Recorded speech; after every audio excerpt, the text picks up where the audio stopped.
চট্টগ্রাম প্রকৌশল ও প্রযুক্তি বিশ্ববিদ্যালয়ে বাসের ধাক্কায় দুই শিক্ষার্থী নিহতের ঘটনায় তৃতীয় দিনের মতো বিক্ষোভ করছেন শিক্ষার্থীরা। সকাল ৯টা থেকে কাপ্তাই সড়ক অবরোধ করে রাখেন তারা। রাস্তায় গাছের গুঁড়ি ফেলে ও টায়ার জ্বালিয়ে বিক্ষোভ করেন। স্লোগানে চালক ও সহকারীর শাস্তির দাবি জানায় শিক্ষার্থীরা। দাবি আদায় না হওয়া পর্যন্ত আন্দোলন চালিয়ে যাওয়ার ঘোষণা দেন। এ সময় রাস্তার উভয় পাশে বেশ কিছু যানবাহন আটকে পড়ে, এতে দুর্ভোগে পড়েন লোকজন। সোমবার বিকেলে শাহ আমানত পরিবহনের বাসের ধাক্কায় মারা যান চুয়েট শিক্ষার্থী শান্ত সাহা ও তৌফিক হাসান। এ ঘটনায় থানায় মামলা হয়েছে। লক্ষ টাকা আর কি ক্ষতিপূরণ হিসেবে দিতে যাচ্ছে। তো এখন স্টুডেন্টদের পক্ষ থেকে যেটা বলা হচ্ছে সেটা হচ্ছে যে একটা ইঞ্জিনিয়ারের মূল্য কি মাত্র 7 লক্ষ টাকা কিনা। তো এই দাবিতে আর কি তারা এখনো ওই জিনিসটা মেনে নিতে পারছে না। আমাদের দাবির মধ্যে একটা দাবি আছে যে এই জায়গা থেকে আমরা যাতে সব এভিটেবলস বা শাহ আমানত একেবারে হটিয়ে দেওয়া হয়।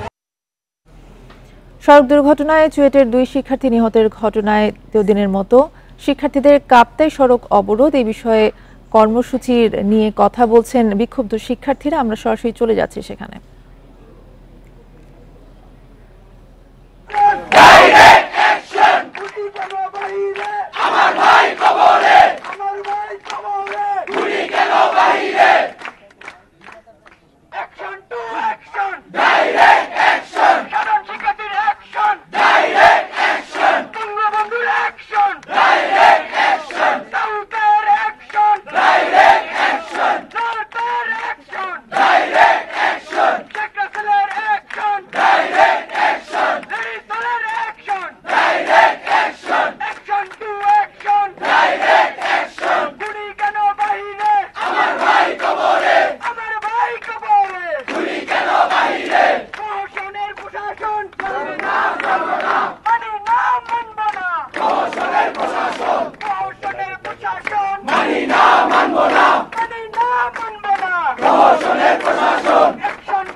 Hello hello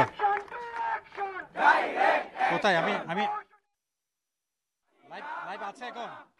hello hello hello হ্যাঁ, কি করবো আমি বুঝি নাই। আচ্ছা আচ্ছা, অনিয়ারে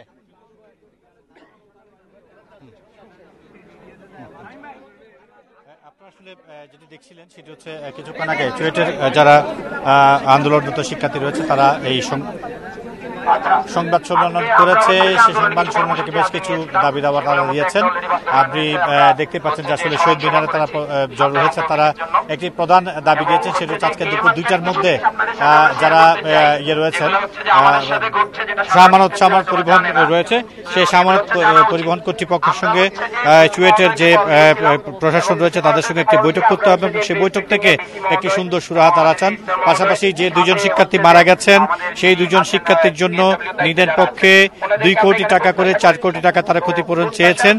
যদিও প্রশাসনের পক্ষ থেকে অর্থাৎ বিশ্ববিদ্যালয় কর্তৃপক্ষ থেকে 7 লাখ টাকার মতো করে দেওয়া হবে এমন একটি আশ্বাস তারা পেয়েছেন, যেই আশ্বাস তারা কোনোভাবে মানতে রাজি নন।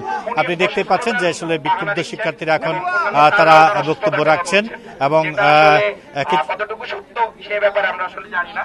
এবং হচ্ছে যে রেজিস্ট্রার মহোদয় অফিসিয়াল কাজে বিজি আছেন, এখানে আমরা ঘেমে অস্থির হয়ে যাচ্ছি, সেটা ওনার আসলে দেখার বিষয় না। তো হচ্ছে যে পিএসডব্লিউরা এসেছেন, কিন্তু তৃতীয় দিনের মতো বিক্ষোভ করছেন চুয়েটের শিক্ষার্থীরা। আমরা সরাসরি সেখানে ছিলাম।